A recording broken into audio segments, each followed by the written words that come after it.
I developed this list 3 ways.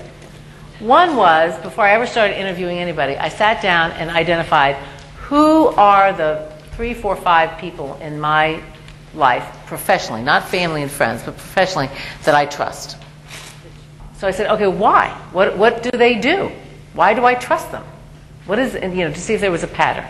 So I made my list, and then I went to a book called The Trusted Advisor by David Meister. And he advises professionals like accountants and lawyers and tax consultants and so forth on how to be a trusted advisor. So, surprise, surprise, his list, my list were pretty much the same, with maybe some different language, but pretty much the same. So that's how this list got developed. The trusted advisor by who? David Meister, M-A-I-S-T-E-R. So, real quickly, again, why don't you do an evaluation here as I'm going over these?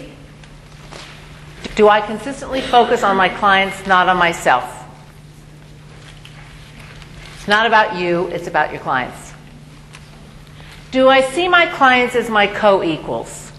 Now what I mean by that is, yes, I'm coming to Michael for hair expertise, and I'm going to Wilma for clothes expertise. But if either one of those people treated me like I was a dumbbell about my hair or about my clothes, I'd be out of there. Because I know me, but they know this about me or this about me.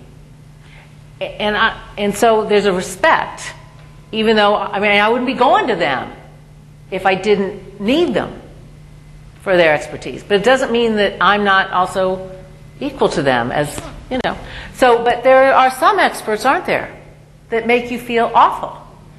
Like, how did you get in this mess? Right? Yeah, so much as being my trusted advisor. I'll make sure I bring all my messes to you so I can feel terrible in the future. Okay, listen without prejudging. Again, we've talked about that. Don't put me in a box about anything. Listen to me. Listen to my stress, listen to my not stress. Just listen to what I need. Remember everything about my clients. Now, as I get older, I have a pretty good memory.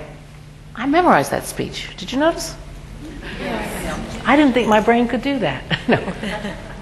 But seriously, as we get older, my memory is not as good as it used to be.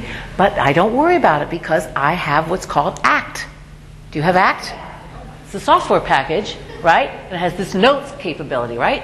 And you can have an interaction with a client and know when they're going on vacation and when the graduation is coming up and blah, blah, blah, and you can type in those notes so you don't have to remember. So whenever I go to call a new client, I just go to ACT and say, what did we talk about the last time? Okay? When's the vacation? When's the whatever? So you don't have to remember everything to know everything about your clients. Okay, understand the preferences of my clients. We've talked enough about that. Act dependably. If you say you're going to do something, then do it. And worst case, if something comes up that you can't, call and say you can't. And that you can do it some other time, some other day.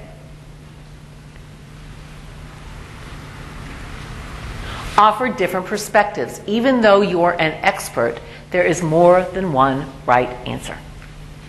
So your job really is, in a way, dropping down to that next third one, is give me options and then know that I'm the one making the decisions here. But give me perspective. Say, oh, that does not, no. Or that looks great.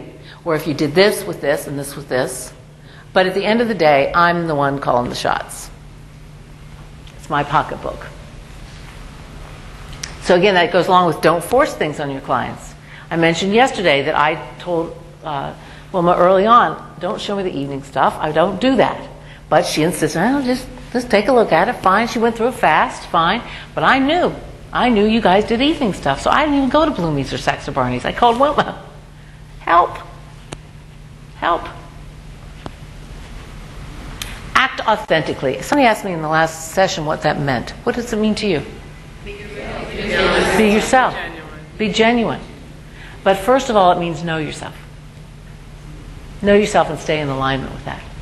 Always have your client's interests at heart and develop long-term personal client relationships. Now, this is an important last thing. as defined by the client, not as defined by you.